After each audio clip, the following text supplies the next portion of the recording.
Hello everyone, my name is Cliff and welcome back to my channel. This is Cliff's Dark Gems. And if you're new here, welcome for the first time. And today we are going to be doing my passion project, books number 40 to 31. And this should be very interesting. Stay tuned.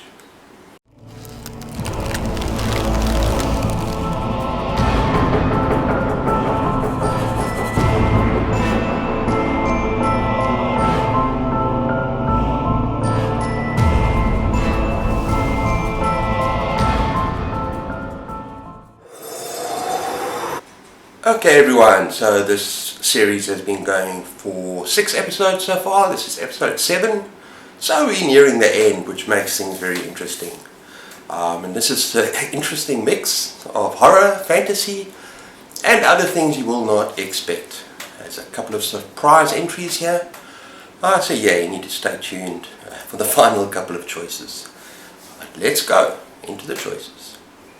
Okay, let's start off with Edgar Allan Poe. And this is The Fall of the House of Usher and other writings. And a lot of people, when they think about Edgar Allan Poe, they just think about his grotesque, macabre short stories, and they don't really know a hell of a lot about the man. And I actually did a video last year on Edgar Allan Poe and some of my favorite short stories and a poem, and there goes the Hardy-Dars again. But yeah, there's so much more to this man than meets the eye. He's had such a huge, massive influence on the horror genre. Some would say that he was the original writer of horror. He also had an influence on the detective genre, but he's just such a fascinating man. Yeah, and interesting soul. But yeah, troubled, but there's so much more to him. And what I love about this collection is just not so many of my favorite short stories and poems, but also there's a whole lot of critical writing, and it just shows a different side to the characters, a different side to, the author, and yeah, absolutely love it. So it is The Fall of House of Usher and other writings. Okay, next up we have a beautiful fantasy adventure, and a very special copy, and that is The Hobbit by J.R.R. Tolkien. Now Tolkien actually wrote this for his kids, but this is not just a children's story. It's a classic fantasy adventure story that anyone can read and everyone should read. This is so beautifully written, and it's just a wonderful introduction to the Lord of the Rings. And of course with this story we've got Bilbo Baggins, the Hobbit, and he goes on an adventure with dwarves and a wizard, Gandalf, and they go on an adventure to the Lonely Mountain. They meet Smaug the dragon, and also Gollum with the Ring of Power.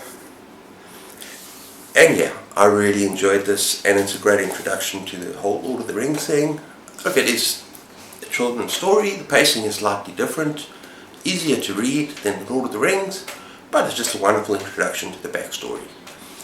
And just a useful piece of information that you might not know about. It's quite interesting. It's that J.R.R. Tolkien was born in Bloemfontein, South Africa. When he was 3 years old, he moved to England with his English parents. But it's just interesting that he was born in my home country. Not that I'm owning him or anything like that. So yeah, that is The Hobbit. And this is a beautiful edition. Very beautiful. Okay, next up we got Ghost Story by Peter Straub. Now I've had this copy for a long time. Maybe you can tell. But yeah, this is one of the books I've spoken about on my channel, and I've actually said I really love the book, but it's one of those books that I can't remember the ending, I can't remember all of the plot, but I remember that it really touched me, and it moved me, and it terrified me, so it's well worth the try. And it's about 4 aging men, and they basically do something in their past, something terrible, and it comes back to haunt them slowly but surely. And this book has a very kind of slow burn build up, and I do remember the ending. It's just phenomenal, but I can't remember what it was, which is kind of sad. But I rate the book so highly because I remember how it made me feel, and so even if you don't remember the entire plot, it's awesome because I remember how it made me feel when I read it, and that is ghost story.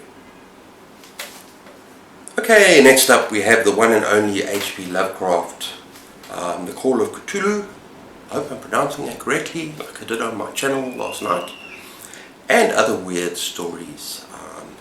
Now there's so much more to The Man Who Meets the Eye. I know not everyone is thrilled with the way the man behaved in some of his writing, but there can be no denying that he had such a massive influence on horror and on pop culture with his Cthulhu mythos. And I particularly like some of the stories in this volume, and I'm going to tell you some of my favorites because they are awesome. So if you've never read H.P. Lovecraft, I recommend the following. The Call of Cthulhu. Very short. The Color Out of Space. Awesome story. The Whisperer in Darkness. The Shadow over Innsmouth. That's possibly my favorite story ever by Lovecraft. And then also The Haunter of the Dark, which is a very interesting story. And yeah, I did a video on Lovecraft, which I'm going to put at the end of this video. And also Edgar Allan Poe. So you can pick on one of them and just listen to my thoughts in a little bit more depth about the man and the writing and his creative process and my favorite stories from each author. But yeah, that is H.P. Lovecraft. Earlier on my list, I think it was placed in between 90 and 80 or 80 and 70, I spoke about the Dragonlance Chronicles, which are the first 3 books. No, there are more than 3, and it's about the War of the Lance.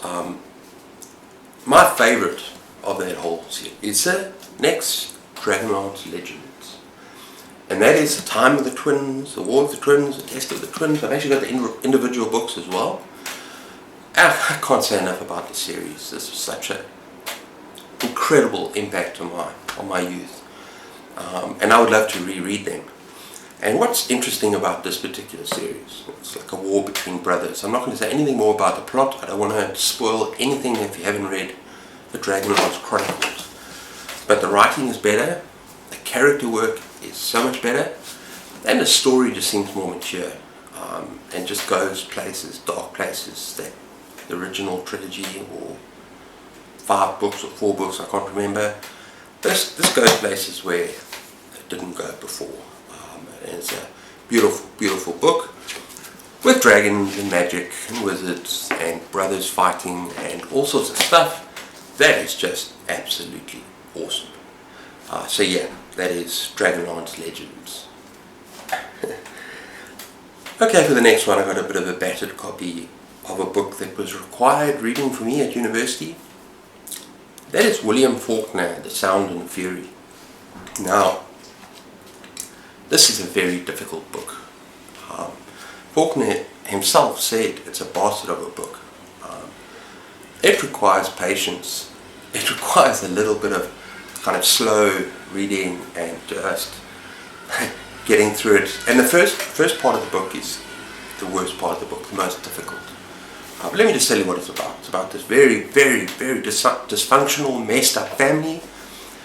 And they live in the South, and it's told from 3 brothers' perspectives. And the first brother, Benji, is, I don't know what the political correct way to say it, he's a very young child trapped in a man's body.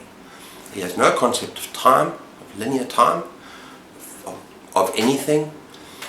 And the first part of the book is basically stream of conscious. You have no idea when or where or how, and it's Benji. And you are in his head, and you have to get through that. You have to work through it slowly. And the next part of the book, to a different brother, and then a different brother. And what actually happens is at the end, if you're patient enough, the story comes together about this messed up family, this dysfunctional family, and what's happening there. And it's actually kind of powerful. So yeah, it's not a book to be taken lightly. It's not an easy read. A lot of people give up in the first few pages, stream of consciousness, but I thoroughly enjoyed it. And perhaps it helped that it was required reading for university, so I had to analyze it, I had to discuss it with other students, I had to do those things.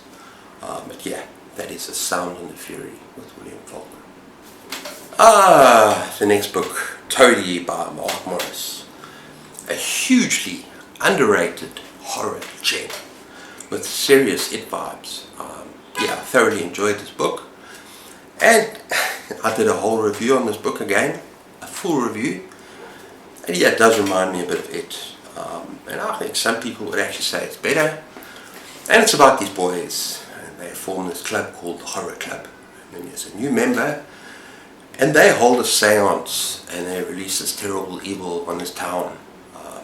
Now what I love about this book, it's not just the characters, it's the world building, it's just absolutely phenomenal. Fantasy, horror, world building, just goes to places that, wow. It's just such an amazing story, and more people should know about this character. This author, Mark Morris. So this is Toady. Okay, in 33rd position we have The Omen by David Seltzer. Now this is actually a novelization of the 1970s movie, The Omen. It's a screenwriter. What is amazing, this is just such a classic horror. And it actually reads so well. Such a classic horror novel in its own right. And what I really enjoyed about it is that it just put in details and background details about the character, the story, kind of going back a little bit. It was just really, really interesting. And I actually enjoyed it more than the movie after I read it. It's a classic horror that everyone needs to read. And for those of you that don't know, very, very basically, The Omen is about the birth and life of a beautiful boy who may or may not be who he seems. I'm not going to say anything else. If you have never read it, you know nothing. Just read this book. And he's born into a wealthy family, and things happen around him. So that is Omen. Okay, for number 32, I had a really, really hard time with this. Because there's so many of Roald Dahl's children's stories that are in my heart and will be forever, and I had to decide. I love the fantastic Mr. Fox. There's a movie, remember? There's all sorts of just gorgeous stories that he wrote for children. And I'm choosing Danny, the Champion of the World. Now, a lot of you might say, well, if you read it again as an adult, it's not going to be anywhere near as impactful. That is true. That is true for any children's story. But as I said at the beginning of this series, these are stories that have impacted my life, no matter what age I have been. And this is a story that in my childhood I could not get out of my head. And it's about the relationship, beautiful relationship between a boy and his father. And it's got pheasant hunting, and it's this kind of evil arsehole. And they come up with this plan at night to, it's just a wonderful story. In fact, let me just read the back to you. Danny thinks his dad is the most marvelous and exciting father a boy could wish for. Life is happy and peaceful in their gypsy caravan. Yeah, they're very poor. Until one day, Danny discovers his dad has been breaking a law. What's more, soon Danny has to join his father as they attempt to pull off a daring and devilish plot against horrible, red-faced Mr. Victor Hazel.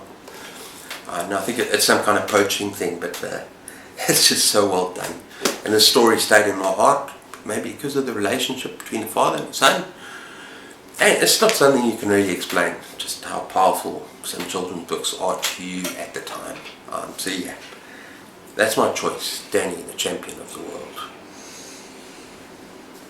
Okay, finally, in 31st position, we got a book that I read last year, very short, easy read. And that is Willows by Algernon Blackwood. And that is about these two canoeists that basically go down this river and they stop at this island. All of nature is sort of personified and seems to be conspiring against them. And I actually want to read my review from Goodreads because I'm proud of this review. I thought I really did a good job with this particular review. They're picking up on what happens in the story and how I felt about this particular story. So I'm going to read it. For someone who is no stranger to living in the wild and to living and camping in the wilderness, this book hit all the right notes for me. And it's true. I was a field guide. So I spent a lot of time in tents, I spend a lot of time with rifles, on the march, hiking, with my guests. I spent a lot of time in the wilderness, and so this book really spoke to me, this short story. So atmospheric, so creepy, menacing, and downright terrifying. This rates for me alongside Lovecraft's finest novellas.